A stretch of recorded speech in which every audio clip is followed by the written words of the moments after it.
Hello hi everyone అండి. మారుతి సాహిత్య channel ప్రేక్షకులకు స్వాగతం సుస్వాగతం అండి. అంతా బాగున్నారా అండి? మేమంతా బాగున్నామండి. ఈరోజు మన మారుతి సాహిత్య ఛానల్లో ఎద్దనపూడి సులోచనారాణి గారు రచించినటువంటి అమృతధార నావెల్లో ఈరోజు ఎపిసోడ్కు వెళ్ళిపోదామండి. నిన్నటి ఎపిసోడ్లో నిర్లిప్తతకు గురైనటువంటి మనోజ్ను చూశాం కదండి. ఎందుకు నిర్లిప్తతకు గురయ్యాడు? శివ రాసిన విల్లు వల్ల తను ఎంతో మానసికంగా సంక్షోభానికి గురైనటువంటి పరిస్థితి ఏర్పడింది మనోజ్కు. ఈరోజు ఎపిసోడ్లో ఏం జరగబోతుందో చూద్దామండి. రాత్రి పొద్దుపోయే వరకు మనోజ్కి నిద్ర రాలేదు. అమూల్యకి తనకి పెళ్లి చూపుల. ఏమిటి విధి ఆడే ఈ పరిహాసం? బామ్మని దగ్గర కూర్చోబెట్టుకుని జరిగిందంతా చెప్పటానికి నిశ్చయించుకున్నాడు. కానీ మళ్ళీ అంతలోనే సందేహం. అసలు అమూల్యతో ఒకసారి మాట్లాడిన తర్వాత ఆ పని చేయటం నయమేమో. అమూల్యతో మాట్లాడి బామ్మతో, బామ్మ ఈ జరిగిందంతా విని కూడా నువ్వు నన్ను అమూల్యని చేసుకోమంటావా అని అడగాలి. బామ్మ నుంచి రాబోయే సమాధానం ఏమిటో తనకి బాగా తెలుసు. నా కంఠంలో ప్రాణం ఉండగా ఆ పని జరగదు. మనం ఎంత అదృష్టవంతులం, ఎంత ప్రమాదం తప్పింది అంటుంది. బామ్మని చూస్తే అతనికి చాలా జాలి వేస్తుంది. ఆవిడ జీవితంలో నా మనవడికి తగిన భార్య అంటూ సగర్వంగా ధీమాగా ఎన్నిక చేసిన అమ్మాయి అమూల్య. అమూల్య ఎవరో తెలిస్తే ఆవిడ ఆనందం ఎలా పటాపంచలవుతుందో తెలుస్తుంది. కానీ తనేం చెయ్యలేడు. అసలు అమూల్య ఎలా ఒప్పుకుందా పెళ్లి చూపులకి అన్న ఆశ్చర్యమే మనోజ్ని చకితుడిని చేస్తోంది. ఈ ఇంటికి వచ్చానని, బామ్మని చూశానని అయినా కనీసం అమూల్య తనకి ఉత్తరమైనా రాయలేదు. వెళ్ళి టేప్ రికార్డర్ ఆన్ చేశాడు. అతనికి ఇష్టమైన అంజదలి సంగీత లహరి అది కూడా అతని మనసులో అలజడిని శాంతపరచలేకపోతుంది. చివరికి బలవంతంగా మనసుని దిటవ చేసుకొని వచ్చి మంచం మీద తల కింద చేయి పెట్టుకుని కళ్ళు తెరిచి చూస్తూ పడుకున్నాడు. నిద్రపోవటానికి ప్రయత్నం చేయలేదు. వస్తున్న ప్రతి ఆలోచనని అవతలికి తోసేస్తున్నాడు. అర్ధరాత్రి నిశ్శబ్దం. బయట చిరుగాలి సవ్వడి. ఎక్కడో చెట్టు మీద పిట్ట రెక్కలు కొట్టుకుంటున్న శబ్దం. వద్దనుకుంటున్న అమూల్య జ్ఞాపకాలు తోడు. అతని కళ్ళు క్రమంగా మూతలు పడ్డాయి. నిద్ర వచ్చేసింది. ఉదయమే రుక్మిణమ్మ గారు వచ్చి నిద్ర లేపింది మనోజ్ని. మనోజ్ బద్ధకంగా లేచాడు. రాత్రందా ఎందుకో గాని నిద్ర పట్టలేదురా అంది బామ్మగారు. మనోజ్కి నవ్వొచ్చింది. బాగుంది, తను చెప్పాల్సిన మాట బామ్మ చెప్తోందేమిటి? అరగంట లోపల ఆవిడ స్నానం పూజ అయిపోతాయి. ఉరుములు వచ్చినా పిడుగులు పడినా ఆ కార్యక్రమం ఎప్పుడూ వాయిదా పడదు. రాత్రి నేనేం చేశానో తెలుసా అంది ఆవిడ. ఏం చేశావు బామ్మ బద్ధకంగా అడిగాడు. 2 గంటలు అయిందనుకుంటా, నిద్ర పట్టలేదు. లేచి వచ్చి నిన్ను చూశాను. నువ్వు హాయిగా నిద్రపోతున్నావు. అయినా సరే ఎందుకో కంగారుగా అనిపించింది. ఏ రాత్రి వేళ నువ్వు ఎక్కడికి వెళ్ళిపోతావో అని భయం వేసింది నాకు. అందుకని తలుపులు దగ్గరకు వేశాను. ఎందుకైనా మంచిదని బయట గడియ కూడా పెట్టేశాను. అంటే తలుపు తీసుకొని లోపల నుండి తలుపు తీసుకొని బయటకు రాకుండా బయట నుంచి గడియ పెట్టేసింది. బయట కూడా గడియ పెట్టేశాను. వెళ్ళి పడుకున్నాను. అయినా నిద్ర పట్టలేదు. తెల్లవారుజామున ఒక కునుకు తీశాను. మళ్ళీ అంతలోనే ఉలికిపడి లేచాను. అప్పటికే కోళ్ళు కూస్తున్నాయి. వచ్చి నీ గది తలుపులు గడియ తీశాను. నువ్వు మంచి నిద్రలో ఉన్నావు. అమ్మయ్యా అనుకున్నాను. మనోజు నవ్వాడు. చూశావా బామ్మ, నా పెళ్ళి నాకు సమస్య కాదు, నాకు ఆందోళన లేదు. ఆ రెండు నిన్ను సతమతం చేస్తున్నాయి. మనము 10:30 వరకల్లా బయలుదేరుతాం. అలాగే కొద్దిసేపు అయిన తర్వాత వెంకటి వచ్చాడు. ఊరిలో విశేషాలు చెప్తున్నాడు. అబ్బాయి గారు, నేను పెళ్లి కూతుర్ని చూశానండి. మన ఇంటికి వచ్చారుగా, చాలా బాగున్నారు, అచ్చు లక్ష్మీదేవిలా ఉన్నారు అంది దుర్గ కూడా సంతోషంగా. వాడు చెప్పే తీరు చూస్తుంటే మీరు ఒప్పుకుంటే బాగుంటుంది అన్నట్టుగా ఉన్నది. వెంకటిది అందరి నౌకర్ల కంటే ఎక్కువ చనువు ఉంది అన్నాడు మనోజు పేపర్ చూస్తూ. అతను మనసుని అదుపులో పెట్టుకుని కావాలని చాలా ప్రశాంతంగా ఉన్నాడు. అతని ఆంతర్యం ఆ ప్రశాంతతని యుద్ధానికి వెళ్ళబోతున్న సైనికుడిలా అప్రమత్తత కూడదు అని జాగరూకతతో కవచం ధరించినట్టుగా ఉంది. కరుణాకరం గారు రావటం కాస్త లేట్ అయింది. రుక్మిణమ్మ గారు ఆయన్ని కళ్ళకి కనిపిస్తే చంపేస్తాను అన్నంత హడావిడిగా చేస్తున్నారు రుక్మిణమ్మ గారు. ఎందుకు బామ్మ అంత ఆవేశం? అవతల పెళ్లి కూతురు పారిపోతుందని నీకేమైనా భయమా? నువ్వు ఊరుకోరా అంది.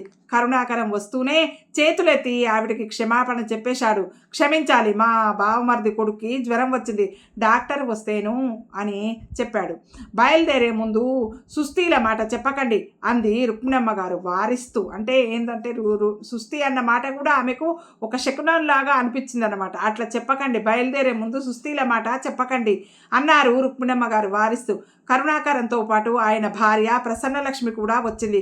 రుక్మిణమ్మ గారు ఆవిడ జరీ చీర జాకెట్టు నిశితంగా చూసి ఆమోదించినట్టు తల ఊపింది. మనోజు షెడ్లోంచి కారు బయటకు తీశాడు. అందరూ ఎక్కారు. కరుణాకరం మనోజు పక్కన కూర్చున్నాడు. ప్రసన్నలక్ష్మి రుక్మిణమ్మ గారు వెనుక సీట్లో కూర్చున్నారు. ఒక్క నిమిషం మెల్లగా పోనీ అంది రుక్మిణమ్మ గారు. ఇప్పుడేగా ఆలస్యమైందని కేకలేస్తున్నావు అన్నాడు మనోజు. కారు శబ్దం అవ్వగానే వెంకటి దుర్గా రా అని కేకలు పెట్టాడు.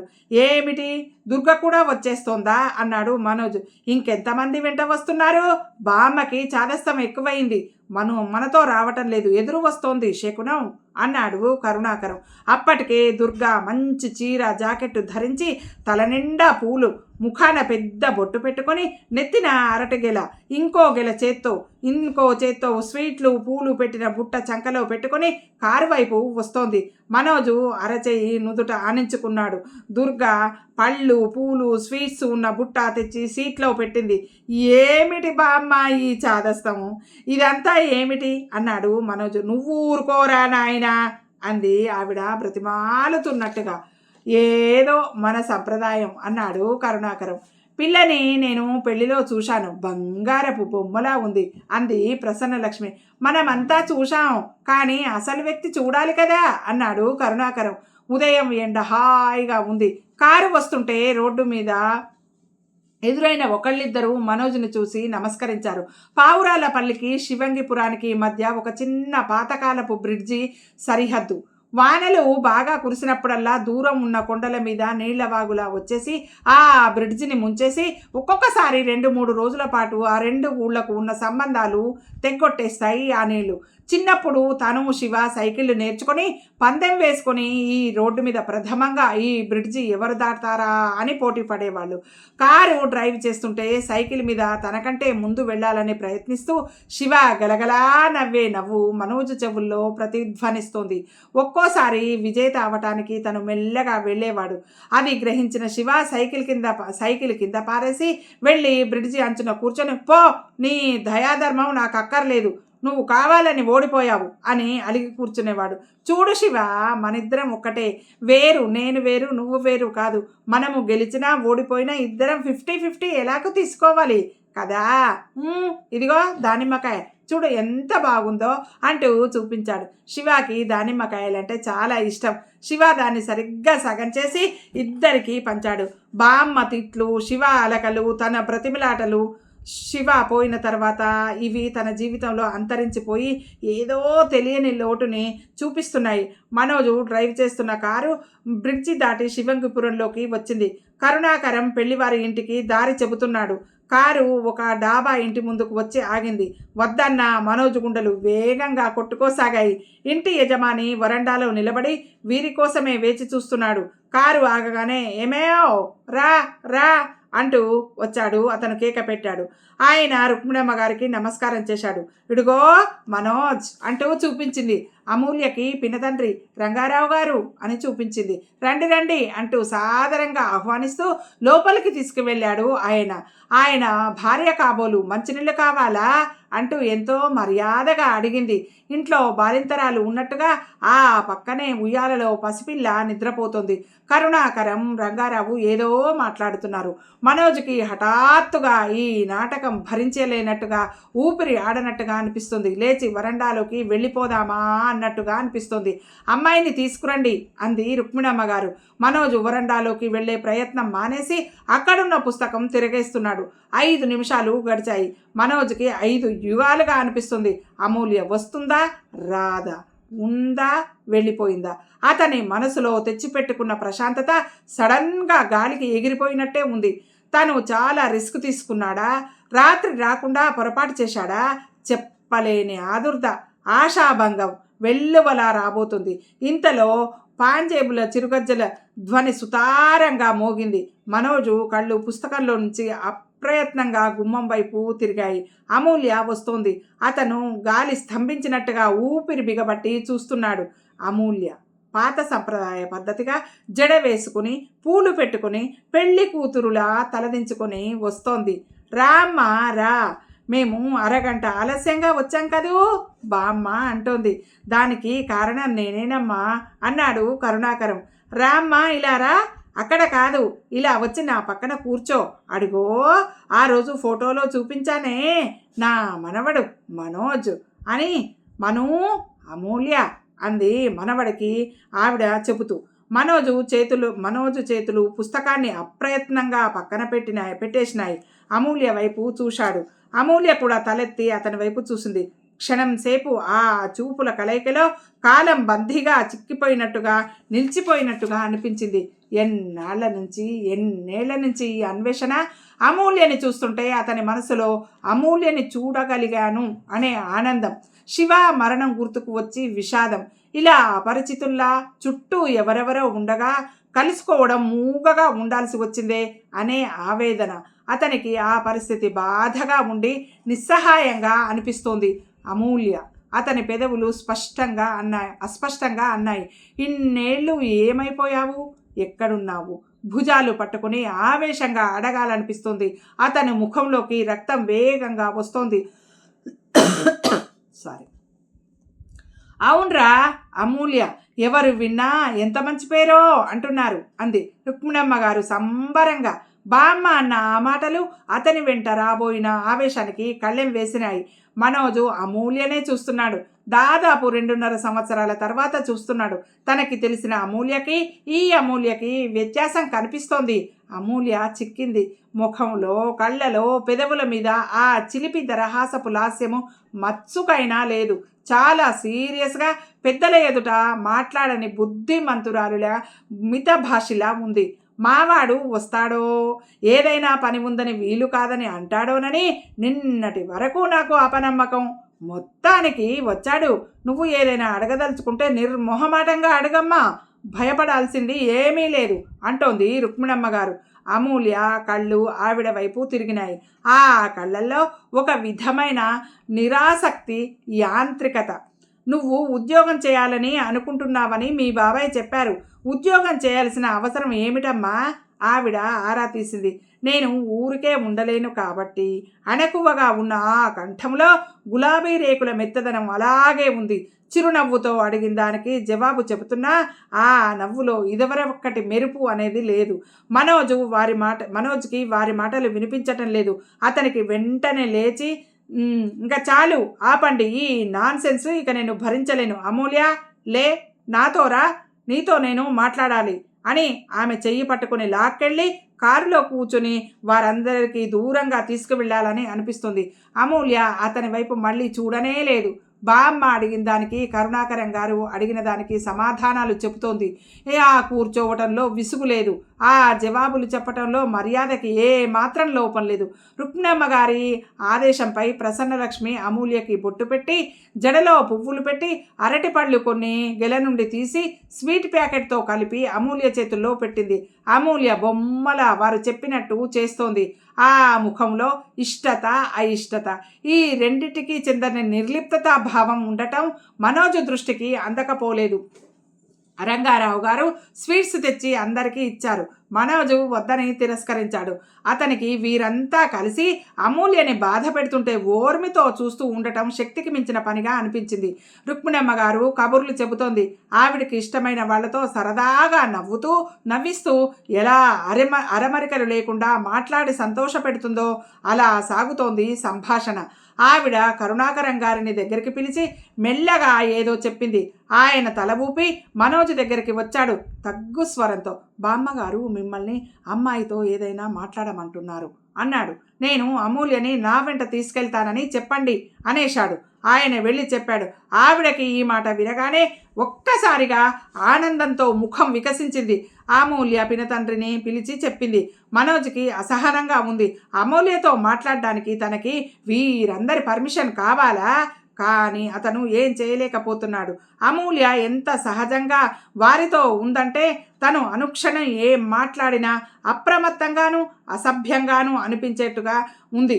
అతని లక్ష్మణ రేఖ లాంటి గిరిగీసి అవతల నిలబెడుతోంది అమూల్య. బామ్మ వాళ్ళు కానే కాదు, మావాడు మమ్మల్ని ఇంటి దగ్గర దింపి మళ్ళీ వస్తాడు. ఏమ్మా నువ్వేమంటావు? సరేనా, నీకిష్టమేనా? ఆవిడ అమూల్యని సంప్రదించింది. అమూల్య సరేనన్నట్టు తల ఊపింది. మనోజ్కి ఏం చేయాలో తోచలేదు. అమూల్య బామ్మ కలిసి తనను మాట్లాడకుండా చేస్తున్నారు. మనోజ్కి కోపం వచ్చింది. నిగ్రహించుకున్నాడు. మేము వస్తామండి. రుక్మిణమ్మ గారు లేచింది. బయలుదేరబోయే ముందు ఆవిడ అమూల్య చూపుకొని తాకుతూ, చూడు, నువ్వు ఏం భయపడాల్సిన అవసరం లేదు. నువ్వు ఏమైనా అడగదలుచుకుంటే మావాడిని అన్నీ నిర్మోహమాటంగా అడిగేయి. పెళ్ళంటే 100 ఏళ్ల పంట అంటూ సలహా ఇచ్చింది రుక్మిణమ్మ గారు. అందరూ బయలుదేరారు. వచ్చే ముందు మనోజు అమూల్య వైపు చూశాడు. అమూల్య కూడా అతన్ని చూస్తోంది. ఆ చూపు చిత్రంగా అతని మనసుని పెనవేసింది. అమూల్యకి ఏమైంది? ఇలా ఎందుకు ఉంది? శివ మరణం అమూల్యని ఇంత మార్చేసిందా? అతనికి ఆ క్షణంలో జాలి వేసింది. ఏ పరిస్థితులు అమూల్యని ఇలా మూగదేవతలా చేసినాయి? కారులో తిరిగి వస్తుంటే మనోజు విసుక్కున్నాడు. బామ్మ, నేను మళ్ళీ వస్తానని ఎందుకు చెప్పావు?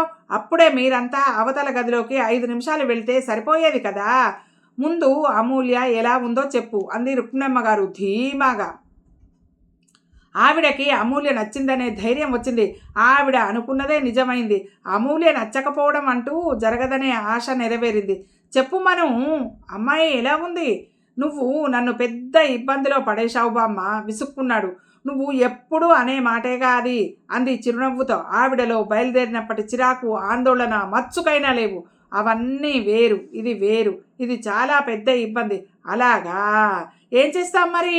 అన్నింటిలాగానే ఇది భరించు, లేకపోతే పెద్ద ఇబ్బంది అంటున్నావుగా. కాస్త నీకు కష్టం కూడా ఎక్కువగా ఉంటుంది. బామ్మ కోసం భరిస్తున్నావు అనుకోరా నాయనా. ఆవిడ మాటలు చాలా ఉత్సాహంగా ఉన్నాయి. నువ్వు అనవసరంగా నాకు 2వ సారి వాళ్ళింటికి వెళ్ళే పని పెట్టావు. నేను కావాలనే చేశాను. ఎందుకంటావా? నువ్వు ఆ అమ్మాయితో మాట్లాడే ముందు నేను నీకు కొన్ని జాగ్రత్తలు చెప్పాలి కదా. ఉదాహరణకి, ఆ అమ్మాయి ఉద్యోగం చేస్తానని అంటోంది. ఉద్యోగం ఇంకెందుకు, నిన్ను చూసుకోవడమే పెద్ద ఉద్యోగం అని చెప్పు.